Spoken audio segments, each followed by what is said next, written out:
Bismillahirrahmanirrahim. Assalamualaikum warahmatullahi wabarakatuh. Alhamdulillahi rabbil alamin. Assalatu wassalamu ala asrafil anbiya'i wal mursalin Sayyidina wa maulana Muhammadin wa ala alihi wa sahbihi ajma'in. Qala Allah Ta'ala fil Qur'anil Karim, A'udzu billahi minasy syaithanir rajim. Bismillahirrahmanirrahim.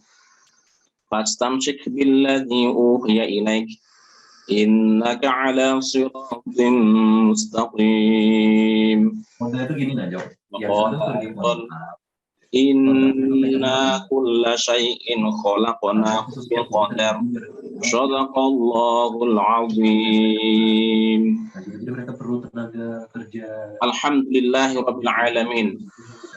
Assalatu wassalamu ala asrafil anbiya'i wal mursalin Sayyidina wa maulana Muhammadin wa ala alihi wa sahbihi ajma'in. Alhamdulillah, segala puji bagi Allah, Tuhan Rabb semesta alam, yang telah mengantarkan kepada kita semua hingga pada kesempatan malam hari ini kita bisa bermuajah untuk mengkaji Islam, sehingga kita bisa dimudahkan oleh Allah Subhanahu wa Ta'ala. Amin amin ya rabbal alamin. Salawat dan salam semoga tetap terlimpahkan kepada junjungan kita Nabi besar Muhammad Sallallahu Alaihi Wasallam beserta keluarganya, para sahabatnya, dan para pengikutnya hingga akhir zaman. Kerabat muslim yang budiman yang dimuliakan Allah Subhanahu wa Ta'ala, malam hari ini Al-Faqir akan menyampaikan materi berkaitan dengan takdir, qada dan qadar. Kerabat muslim yang budiman yang dimuliakan Allah Subhanahu wa Ta'ala, iman kepada takdir. Iman kepada takdir itu merupakan sesuatu yang wajib bagi setiap muslim. Sebab hal ini memiliki sandaran nas-nas Al-Quran yang pasti atau yang qat'i, serta dijelaskan oleh Rasulullah Shallallahu Alaihi Wasallam dalam sunnahnya. Berbeda dengan iman kepada qada dan qadar, ia bukan lahir dari nas-nas syarak secara langsung. Istilah qada dan qadar sebagai istilah tertentu yang bermakna tertentu pula tidak didapatkan dalam Al-Quran maupun As-Sunnah. Kerabat muslim, jika kita kaji dari kitab-kitab hadis atau buku-buku hadis, kita tidak akan menemukan masalah ini, qada dan qadar. Kita hanya menemukan pembahasan takdir atau al-qadar yang bermakna takdir. Misalnya dalam Sahih Bukhari, hadis nomor 6594 sampai 6620, dan Sahih Muslim nomor 2634 sampai 2664 yang merupakan bab khusus tentang masalah takdir. Kerabat muslim, di dalam Al-Quran sendiri tidak ada istilah qada dan qadar yang digabungkan itu, dan keduanya hanya ditemukan secara terpisah. Kerabat muslim yang budiman yang dimuliakan Allah, tiadanya istilah qada dan qadar yang digabungkan dan memiliki makna tertentu tersebut, karena memang masalah ini baru muncul pada masa tabi'in, yaitu muncul pada setelah masa sahabat, pada akhir abad pertama Hijriah atau awal abad kedua Hijriah. Kerabat muslim yang budiman yang dimuliakan Allah Subhanahu wa Ta'ala, apa itu takdir dan pengertian iman terhadapnya? Kerabat muslim, seorang muslim beriman dan yakin bahwa semua keadaan di dunia ini pasti diketahui oleh Allah Subhanahu wa Ta'ala, karena memang Allah Maha mengetahui sesuatu, bersifat apa? Yaitu Al-Alim, baik kejadian yang telah terjadi, sedang maupun yang akan terjadi. Kejadian apapun bentuknya telah diketahui oleh Allah Subhanahu wa Ta'ala dan dituliskan di dalam Lauhul Mahfuz. atau kitab induk dan gambaran umum luasnya ilmu Allah Subhanahu wa taala. Kerabat muslim yang budiman yang dimuliakan Allah Subhanahu wa taala. Inilah pengertian sederhana dari takdir yang telah dijelaskan oleh Al-Qur'an dan hadis Rasulullah Shallallahu alaihi wasallam. Dengan kata lain, takdir adalah catatan ilmu Allah yang menyeluruh tentang segala sesuatu. Yang dimaksud dengan segala sesuatu di sini termasuk benda-benda, manusia, amal perbuatannya, makhluk hidup lain dan lain-lain. Semuanya itu telah tercatat, diketahui oleh Allah Subhanahu wa taala dan dituliskan di Lauhul Mahfuz. Kerabat muslim yang budiman, setiap muslim wajib beriman kepada takdir karena ia bagian dari rukun iman. Berdasarkan hadis yang diriwayatkan oleh Imam Muslim dari Umar bin Khattab radhiyallahu anhu, ketika itu malaikat Jibril datang kepada Nabi Shallallahu alaihi wasallam dan bertanya, fa akhbirni 'anil iman. Qala an tu'mina billahi wa malaikatihi wa kutubihi wa rusulihi wal yaumil akhir wa tu'mina bil qadri khairihi wa syarrihi. Yang artinya wallahu. Coba ceritakan apa itu iman. Lalu Rasulullah menjawab, iman itu percaya kepada adanya Allah, malaikatnya, kitab-kitabnya, para rasulnya, hari kiamat, dan percaya kepada takdir baik dan buruknya berasal dari Allah Subhanahu wa taala. Hadis riwayat Muslim. Kerabat muslim, seorang yang tidak percaya kepada takdir, maka imannya cacat, bahkan dapat mengeluarkannya dari Islam. Karena masalah ini telah tegas dijelaskan oleh nas-nas Al-Quran dan hadis Rasulullah Shallallahu alaihi wasallam, seperti ayat A'udzu billahi minasyaitonir rajim. Inna kulla syai'in khalaqnahu biqadar. Yang artinya wallahu alam. Sesungguhnya kami, kata Allah, menciptakan segala sesuatu menurut takdir atau ukurannya. Al-Quran surah Al-Qamar ayat yang ke-49. Terkait hal ini, Imam Asyuyuti menyatakan, kepercayaan yang dipegang oleh Ahlus Sunnah wal Jamaah adalah bahwa Allah Subhanahu wa taala telah mentakdirkan segala sesuatu. Artinya, Dia Allah telah mengetahui ukuran, kondisi, peraturan, dan waktunya jauh sebelum sesuatu itu terjadi.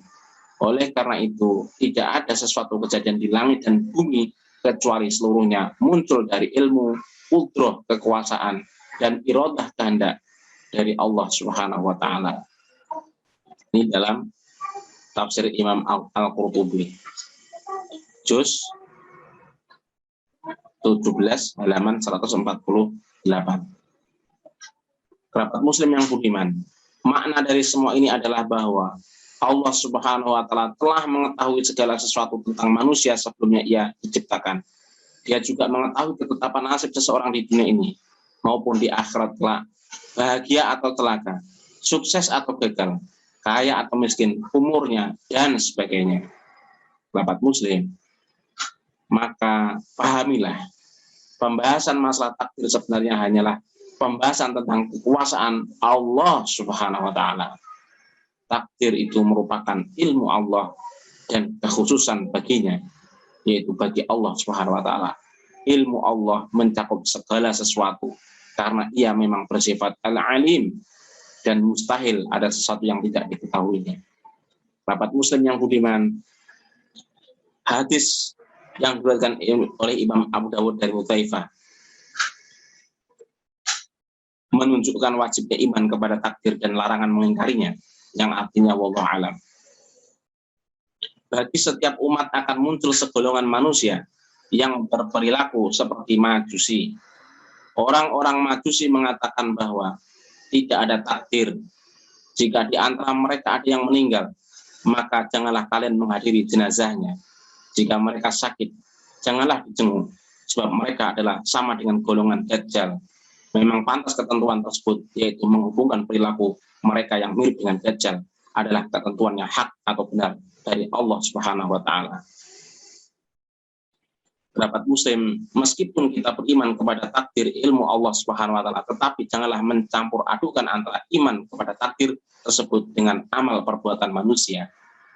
Karena keduanya tidak ada hubungan sama sekali.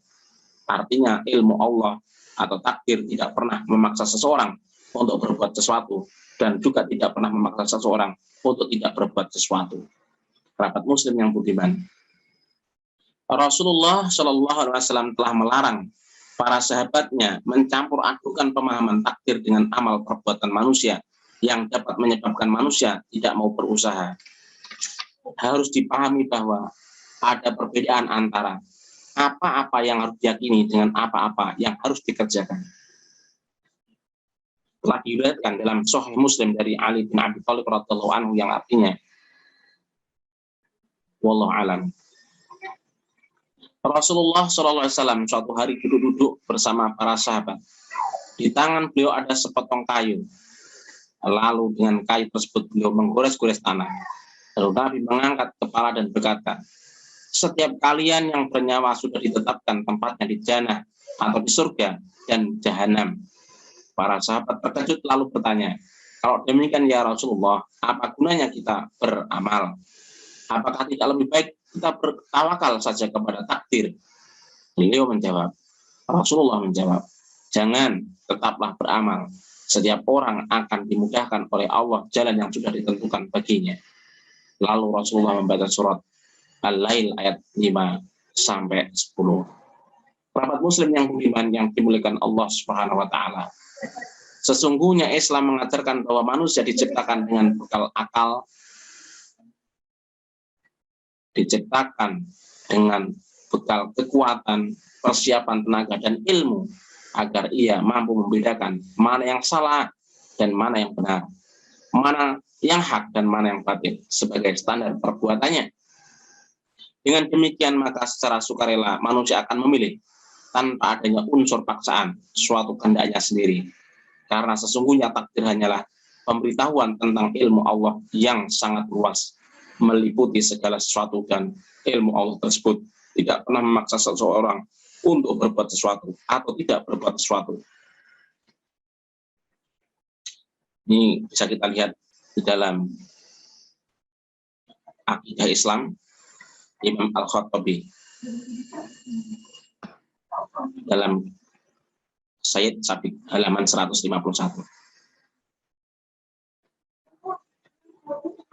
Kerabat muslim, tidak ada seorang manusia pun yang tahu apa yang tertulis bagi dirinya di Lauhul Mahfuz. Karenanya tidak bisa dibenarkan jika ada seseorang yang berkata, saya berbuat begini karena telah dituliskan oleh Allah Subhanahu wa taala di Lauhul Mahfuz harus berbuat begini. Tidak, kerabat. Karena dari mana ia tahu bahwa Allah telah menuliskan perbuatan tersebut baginya di Lauhul Mahfuz? Kerabat muslim, sesungguhnya beriman kepada takdir dalam pemahaman yang benar pasti akan memberikan suatu kekuatan semangat juang yang luar biasa. Pemahaman yang utuh akan memberikan dorongan yang positif untuk meraih kehidupan bahagia yang sesuai dengan perintah Allah dan Rasul-Nya dalam garisan syariah Islam. Selain itu, hal tersebut juga akan memberikan ketabahan dan keberanian dalam membela yang hak, berhati baja dalam merealisasikan hal-hal yang hak, yang benar, serta menetapi segala kewajiban yang dibebankan kepadanya. Tidak ada istilah lemah atau putus asa dalam kamus orang yang beriman kepada takdir dengan pemahaman yang benar. Ia akan menjadi orang yang bersyukur ketika langkah-langkahnya memberikan keberhasilan atau kebaikan.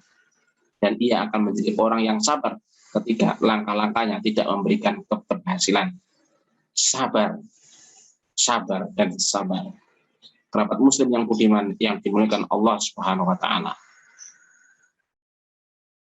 Apa itu qada dan qadar serta pengertian iman terhadap keduanya? Kerabat muslim yang budiman yang dimuliakan Allah Subhanahu wa taala. Pertanyaannya adalah asal mula munculnya istilah qada dan qadar. Kerabat muslim yang budiman, akhir abad kedua merupakan masa suburnya penaklukan daerah lain yang dilakukan oleh khilafah Islamnya ke seluruh penjuru dunia. Banyak hal baru mulai ditemukan, termasuk usaha-usaha menerjemahkan paham-paham di di luar Islam semisal filsafat Yunani pada awalnya hanya semacam kebutuhan untuk menjawab dan berdebat dengan mereka, setelah dari pihak Nasrani terlebih dahulu mempelajarinya untuk mempertahankan akidah mereka. Kaum muslimin tergerak untuk mendalami filsafat Yunani untuk membantah masalah-masalah yang dilontarkan pihak Nasrani, terutama dalam bidang free will atau kebebasan bertindak. Permasalahan ini terus berkembang dan akhirnya muncullah beberapa aliran atau pandangan di kalangan kaum muslimin sendiri terhadap permasalahan ini. Yang pertama adalah paham Qadariyah atau Mu'tazilah. Kerabat muslim yang budiman yang dimuliakan Allah Subhanahu wa taala. Ketika Islam telah menyebar ke hampir seluruh penjuru dunia, kemunculan berbagai paham di dalam ajaran Islam sulit untuk dihindari. Karenanya kemunculan segolongan dari kaum muslimin yang berpendapat bahwa manusia itu bebas berkehendak atau terlepas dari takdir Allah Subhanahu wa taala adalah salah satu akibat persinggungan Islam dengan budaya setempat. Golongan ini mengatakan bahwa manusia bebas berkehendak, artinya manusia memiliki kemampuan atau qadar untuk berusaha sendiri. Itulah sebabnya akhirnya golongan ini disebut dengan Qadariyah. Mereka menolak pengaturan untuk segala sesuatunya sesuai dengan takdir atau al-qadar maupun dalam ketetapan Allah. Paham ini pertama kali dikembangkan oleh Wasil bin Atha. Kerabat muslim yang budiman, secara garis besar Mu'tazilah berpendapat bahwa manusia memiliki kehendak, iradah, kekuatan, kekuasaan, kudrat atau power dan kebebasan, hurriyah atau freedom untuk berbuat atau tidak berbuat serta terlepas dari kehendak, kekuasaan dan takdir Allah. Karena itu menurut paham ini wajar dan adil. Wajar dan adil apabila manusia harus bertanggung jawab atas semua perbuatannya. Golongan ini memandang bahwa manusia sesungguhnya menciptakan segala perbuatannya dengan ikhtiar dan kudratnya sendiri, sementara iradat dan kudrat Allah tidak turut campur dalam perbuatan manusia.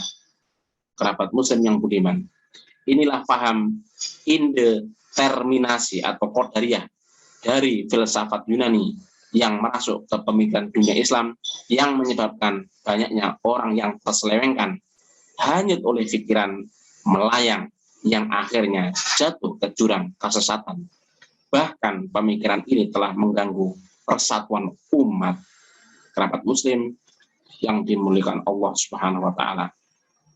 Untuk mendukung pendapat mereka, paham Mu'tazilah gemar menakwilkan ayat-ayat Al-Quran. Ayat-ayat Al-Quran yang sering dikutip adalah ayat-ayat yang menunjukkan bahwa manusia mendapat balasan atas perbuatannya. Misalnya, A'udzubillahi minasyaitonirrajim. Wa qulil haqqu min rabbikum faman syaa'a falyu'min faman syaa'a falyakfur. Yang artinya wallahu alam. Dan katakanlah kebenaran itu datangnya dari Rabbmu, maka siapa saja yang ingin beriman hendaklah ia beriman, dan siapa saja yang ingin kafir, biarlah ia kafir. Dalam perkembangannya, paham ini telah dirangkul erat-erat oleh ahli fikir barat yang ingin menyesatkan kaum muslimin dengan cara melepaskan mereka dari imannya. Padahal Islam telah memulai risalahnya dengan penanaman iman dan beriman kepada 6 rukun iman yang dimulai dengan iman kepada Allah dan Rasul-Nya. Inilah ikatan yang mengekang manusia dalam menggunakan akalnya, yaitu segala sesuatu telah diberikan batas dari garis halal dan haramnya. Mu'tazilah adalah golongan yang bergerak dalam 3 fungsi: agama, filsafat, dan politik.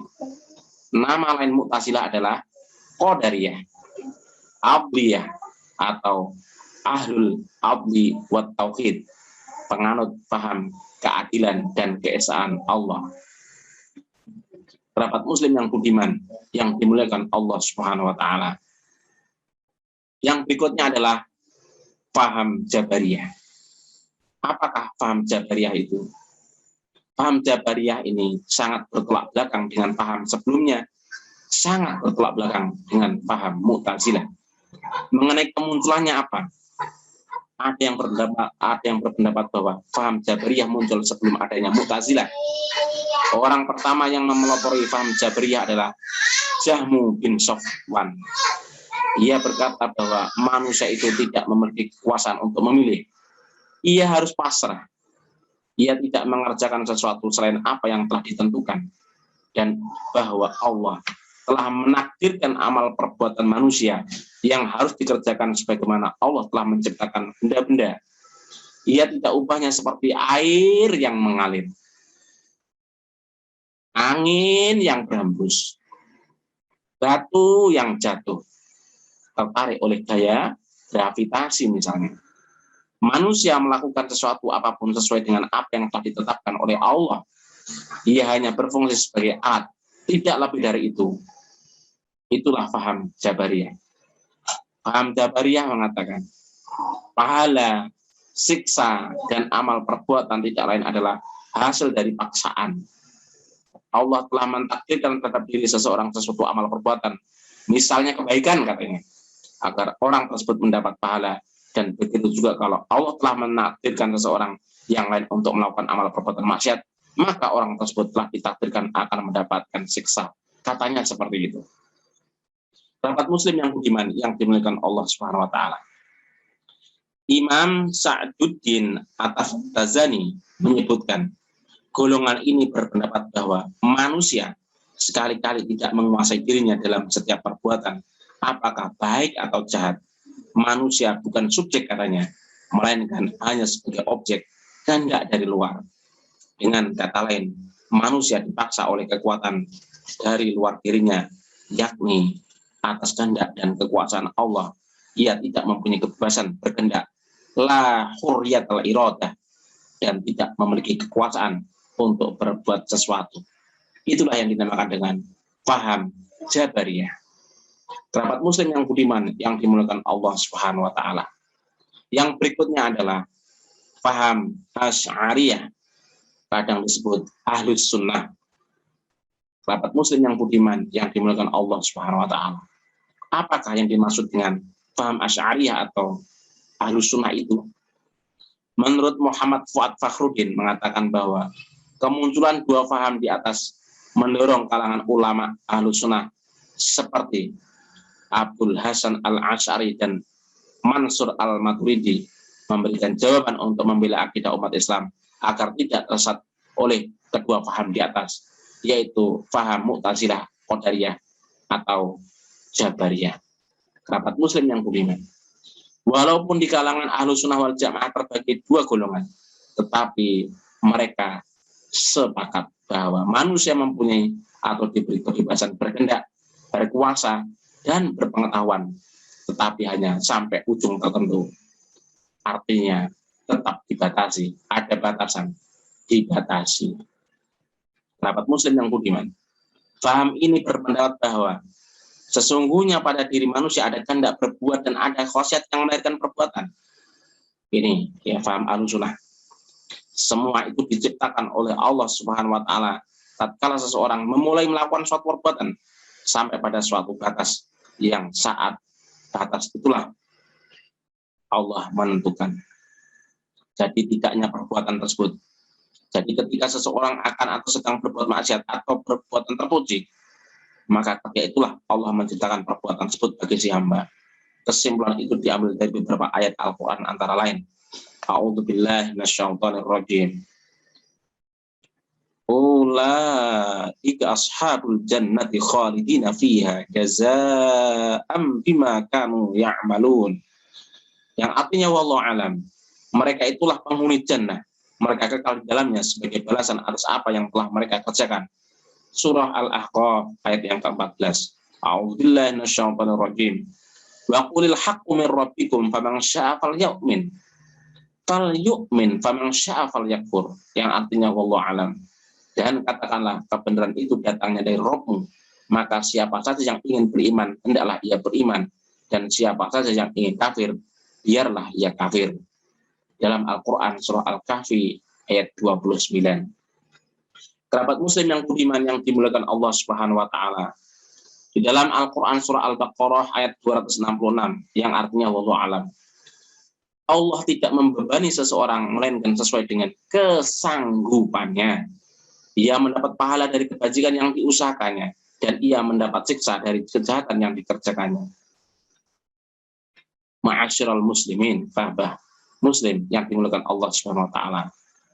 Dalam pembahasan ayat-ayat tersebut, paham Ahlussunnah ini memunculkan sifat maha adil, keadilan Allah. Mereka mengaitkan sifat maha adil itu dengan dosa dan pahala atau siksa dan kenikmatan yang erat kaitannya dengan perbuatan. Kerabat muslim yang budiman yang dimuliakan Allah Subhanahu wa taala. Lalu bagaimana sikap kita menyikapi berbagai paham ini? Marilah kita kaji bersama-sama.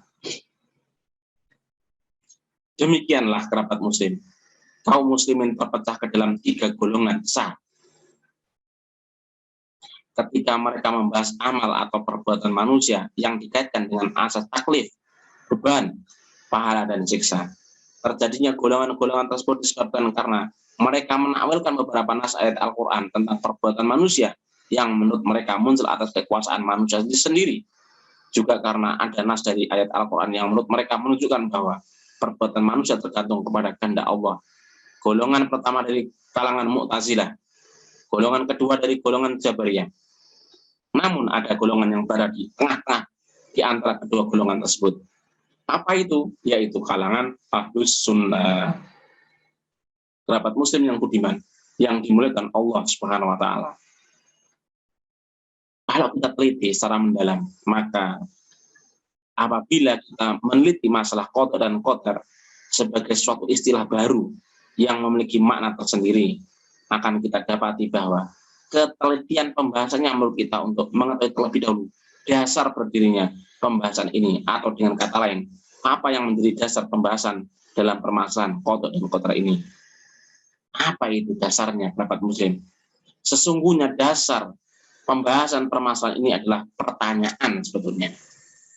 Apakah manusia itu dipaksa untuk melakukan atau meninggalkan suatu perbuatan baik atau buruk, ataukah ia diberi kebebasan memilih? Kami ulang, sebenarnya berangkat dari sebuah pertanyaan ini sebenarnya. Masalah mendasarnya. Apakah manusia itu dipaksa untuk melakukan atau meninggalkan suatu perbuatan baik atau buruk, ataukah ia diberi kebebasan memilih? Kerabat muslim, inilah yang menjadi dasar pembahasan masalah qada dan qadar, yaitu perbuatan manusia. Karena perbuatan manusia merupakan hal yang dapat diindra, bahkan dapat dirasakan, maka dalil-dalilnya pun bersifat akli. Dengan demikian jelaslah permasalahan yang akan dibahas dalam tema qada dan qadar ini. Kerabat muslim yang budiman yang dimuliakan Allah Subhanahu wa taala. Mari kita teliti bersama-sama. Sesungguhnya apabila kita meneliti suatu perbuatan kejadian yang dilakukan atau yang menimpa manusia, akan kita jumpai bahwasanya manusia itu hidup dan beraktivitas dalam 2 jenis perbuatan. 2 jenis saja. Yang pertama apa? Perbuatan yang berada di bawah kontrol manusia, yang timbul karena semata-mata pilihan dan keinginan sendiri. Artinya, perbuatannya itu diciptakan oleh manusia itu sendiri. Yang kedua adalah perbuatan yang berada di luar kontrol dan keinginan manusia. Pada bagian ini, manusia berbuat atau terkena perbuatan yang berada di luar kemampuan dan kehendaknya. Manusia dipaksa menerimanya. Artinya, ada di dalam kekuasaan manusia itu yang pertama. Yang kedua adalah di luar kekuasaan manusia. Kerabat muslim, contoh perbuatan dan kejadian yang pertama, artinya manusia mengontrol dirinya sendiri. Itu mudah diketahui. Semisal, apakah kita mau duduk atau berjalan? Itu terserah kita, terserah manusianya. Apakah mau minum atau makan, atau tidak sama sekali?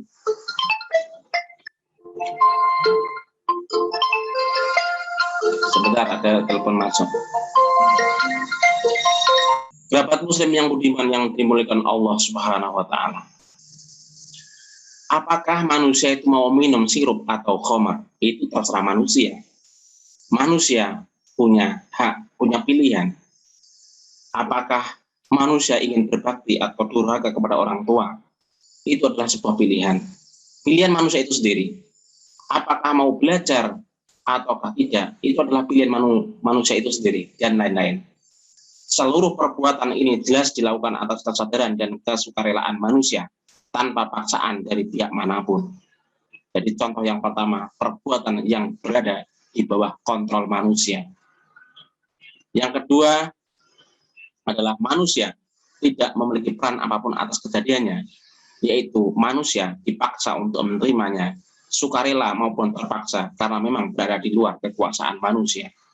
Kerabat muslim yang budiman, jenis perbuatan dan kejadian-kejadian kedua ini terdiri dari dua bentuk.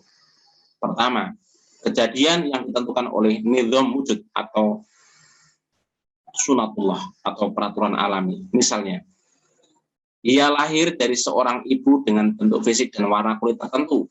Hidup terikat dengan gravitasi bumi. Ia tidak dapat terbang dan bernafas dalam air dan sebagainya. Itu kalau di dalam perbuatan yang versi kedua, artinya manusia dikuasai oleh sesuatu. Bukan menguasai, tapi dikuasai. Yang pertama tadi apa? Yaitu berdasarkan sunatullah atau peraturan alami.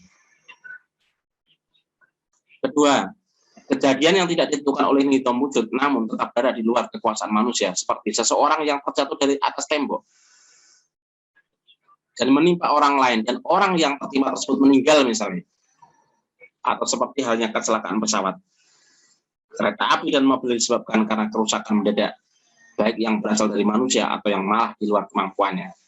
Meskipun tidak ditentukan oleh nizam wujud, akan tetapi semua kejadian itu tetap terjadi tanpa kehendak manusia dan berada di luar kekuasaannya. Itu model yang kedua. Jadi ternyata perbuatan manusia dikuasai oleh sesuatu. Artinya manusia tidak bisa menguasai sesuatu. Itu ada dua model atau dua bentuk tadi. Kerabat muslim yang budiman yang dimuliakan Allah Subhanahu wa taala. Segala perbuatan dan kejadian yang berada di luar kontrol manusia tersebut inilah yang dinamakan qada atau keputusan Allah. Ini baru ketemu ya. Baru ketemu istilah ini. Jadi segala perbuatan dan kejadian yang berada di luar kontrol manusia tersebut inilah yang dinamakan qada atau keputusan Allah. Sebab Allah lah yang mengqada atau memutuskannya, terlepas apakah hal keputusan itu menjadi kebaikan qada yang baik atau keburukan qada yang buruk menurut penafsiran manusia.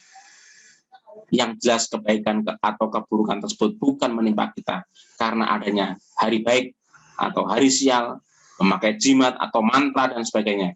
Semua itu diputuskan oleh Allah Subhanahu wa taala untuk menimpa kita.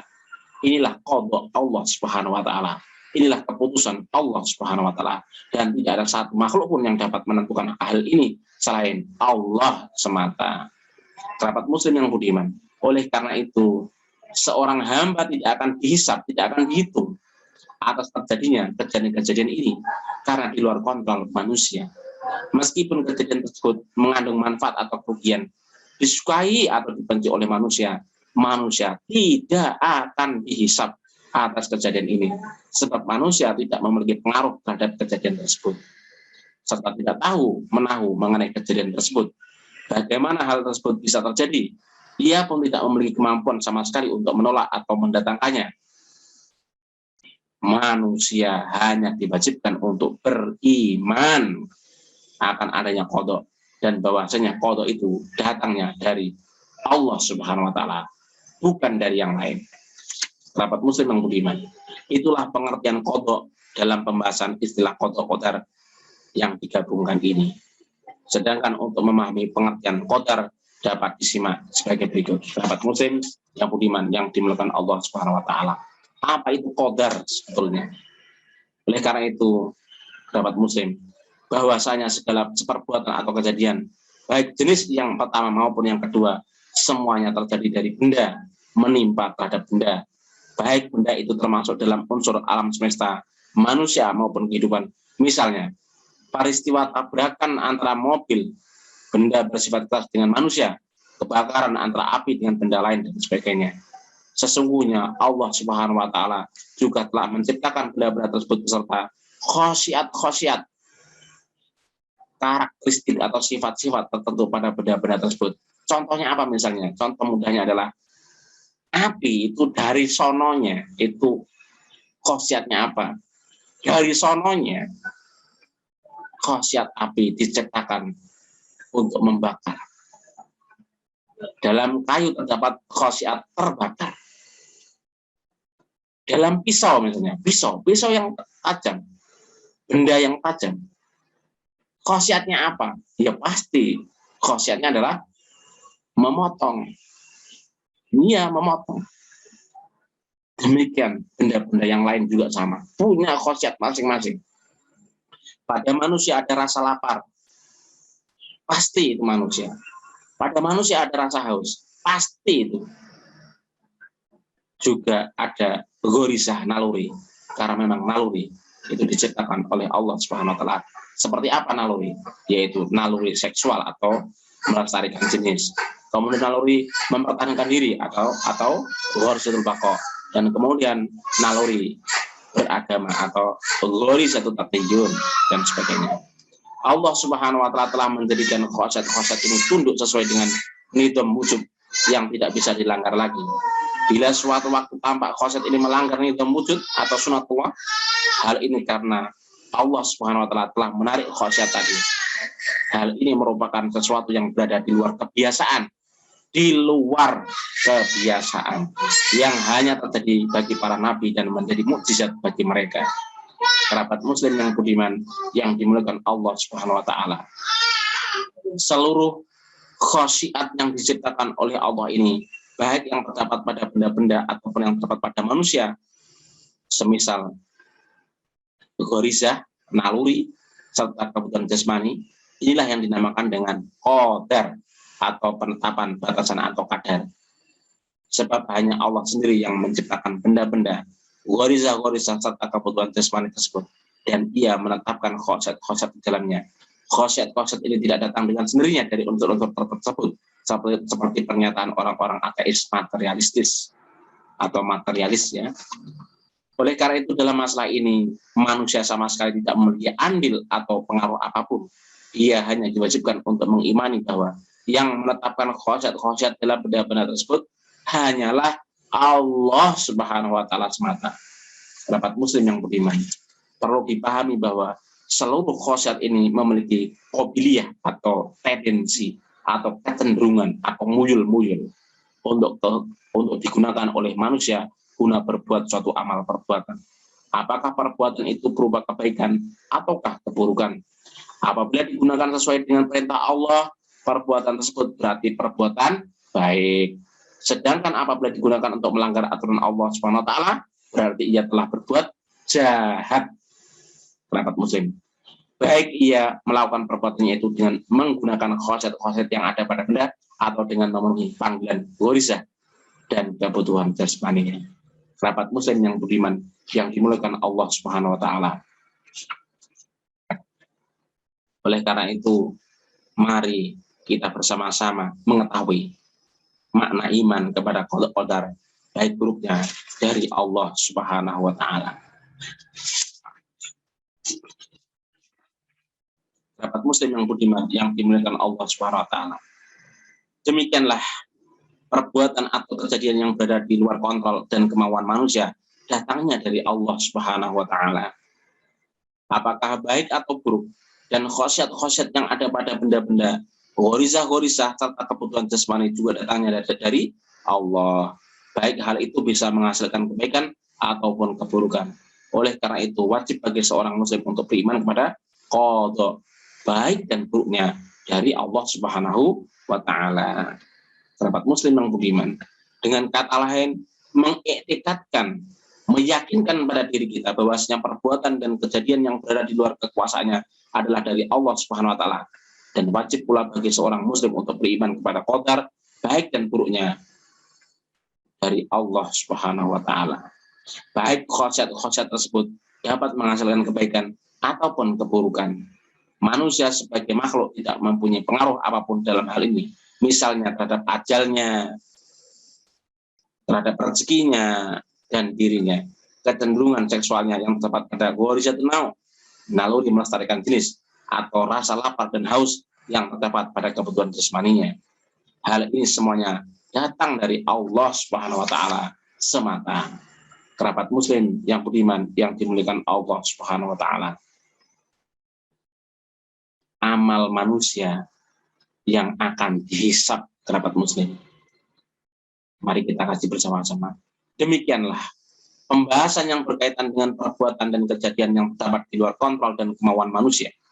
Adapun pada perbuatan dan kejadian yang berada di bawah kontrol dan kemauan manusia, maka pada wilayah ini manusia berjalan secara sukarela di atas nizam peraturan yang dipilihnya, baik itu syariat Allah atau syariat yang lainnya, bebas memilih. Pada bagian inilah terjadi kejadian dan perbuatan yang berasal atau menimpa manusia disebabkan kehendaknya atau kemauannya dia sendiri. Misalnya ia berjalan manusia itu, misalnya ia makan, misalnya ia minum, mau pergi kemana saja, kapan saja yang dikehendakinya, itu terserah manusia itu sendiri.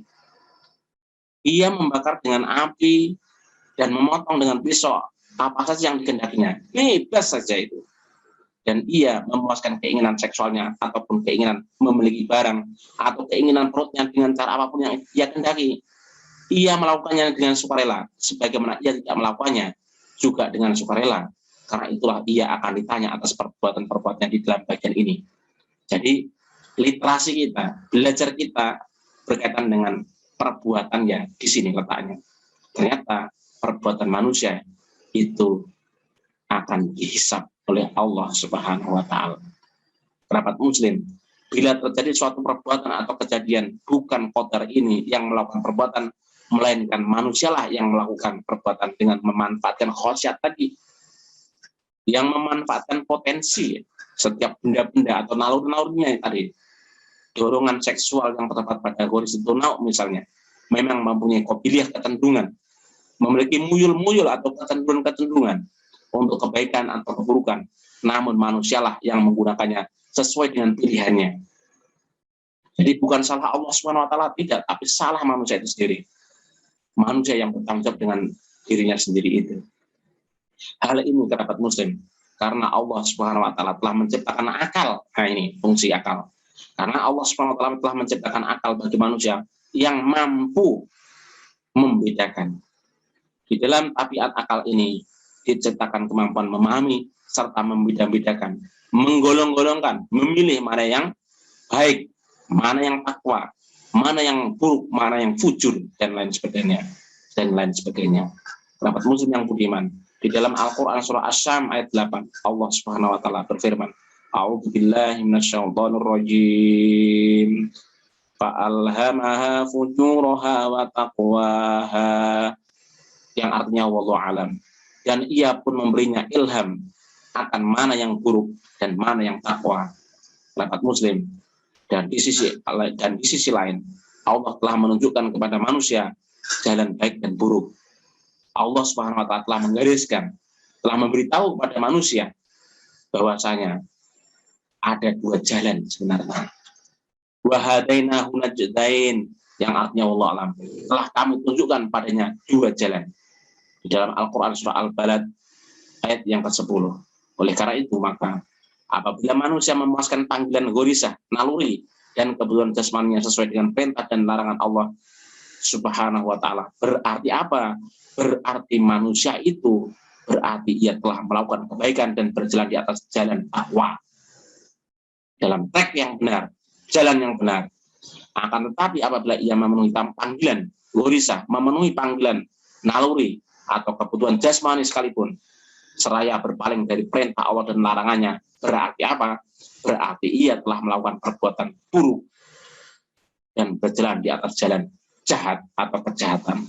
Kerabat Muslim yang budiman, berdasar hal ini manusia dihisab atas perbuatan-perbuatan yang berada pada kontrolnya, kemudian diberi pahala dan dosa tergantung pada perbuatannya, sebab dia melakukannya secara sukarela tanpa ada paksaan sedikit pun. Qadar Allah pada benda atau manusia tidak pernah memaksa manusia untuk berbuat sesuatu. Kerabat Muslim yang budiman yang dimuliakan Allah Subhanahu wa Ta'ala. Oleh karena itu Allah menjadikan akal sebagai sandaran atau sebagai manat. Kalau dalam bahasa Arab itu sebagai sandaran, berarti sebagai manat, pembebanan kewajiban syariat. Jadi gara-gara kita punya akal yang sehat ini, maka dibebankan kepada kita yaitu kewajiban syariat, pembebanan kewajiban syariat. Karenanya Allah menyediakan pahala bagi perbuatan baik sebab akalnya telah memilih untuk menjalani perintah Allah dan menjauhi larangan Allah Subhanahu wa taala. Sedangkan untuk perbuatan jahat manusia disediakan sama, yaitu disediakan siksaan sebab akalnya telah memilih untuk melanggar perintah dan larangan Allah sebagaimana firman-Nya, A'udzubillahi minasyaitonir rajim. Bismillahirrahmanirrahim. Kullu nafsin bima kasabat rahinah, yang artinya wallahu alam. Setiap diri bertanggung jawab atas apa yang telah diperbuatnya. Dalam Al-Quran surah Al-Mudaththir ayat yang ke-38. Oleh karena itu kerabat muslim yang beriman yang dimuliakan Allah SWT, melalui literasi kita, pembelajaran kita, belajar kita tentang takdir kotor dan kotor ini, harapannya kita semakin yakin dan seyakin-yakinnya bahwasanya amal perbuatan kita ini akan dihisab oleh Allah Subhanahu wa taala. Amin amin ya rabbal alamin. Mudah-mudahan akal kita sehat, akal kita senantiasa bisa membedakan mana yang hak dan mana yang batil. Kemudian kita berjalan di muka bumi ini dalam rel-relnya berdasarkan Al-Quran dan As-Sunnah yang diridhoi Allah Subhanahu wa taala. Demikian yang dapat disampaikan kerabat muslim pada malam hari ini. Kalau ada kekurangan Al-Fakir mohon dimaafkan, kalau ada kelebihan diikhlaskan, kalau ada kebenaran datangnya dari Allah Subhanahu wa taala untuk kita ikuti, kita taati, sami'na wa ata'na. Kita berjalan semoga semakin istiqomah, semakin bertakwa kepada Allah Subhanahu wa taala. Kita akhiri dengan istighfar 3 kali dan doa kafaratul majlis. Astagfirullahaladzim, astagfirullahaladzim, astagfirullahaladzim. Subhanakallahumma wa bihamdika asyhadu an la ilaha illa anta astaghfiruka wa atubu ilaik. Wal afu minkum, hadanallahu wa iyyakum ajma'in. Assalamualaikum warahmatullahi wabarakatuh. Waalaikumsalam. Waalaikumsalam warahmatullahi wabarakatuh. Jazakumullahu khairan katsira. Akhi Ustaz. Makasih Ustaz. Ya, ikhwani fillah rahimakumullah. Nggih, nuwun. Nggih, ulun pamit nggih, ulun tutup. Assalamualaikum warahmatullahi wabarakatuh.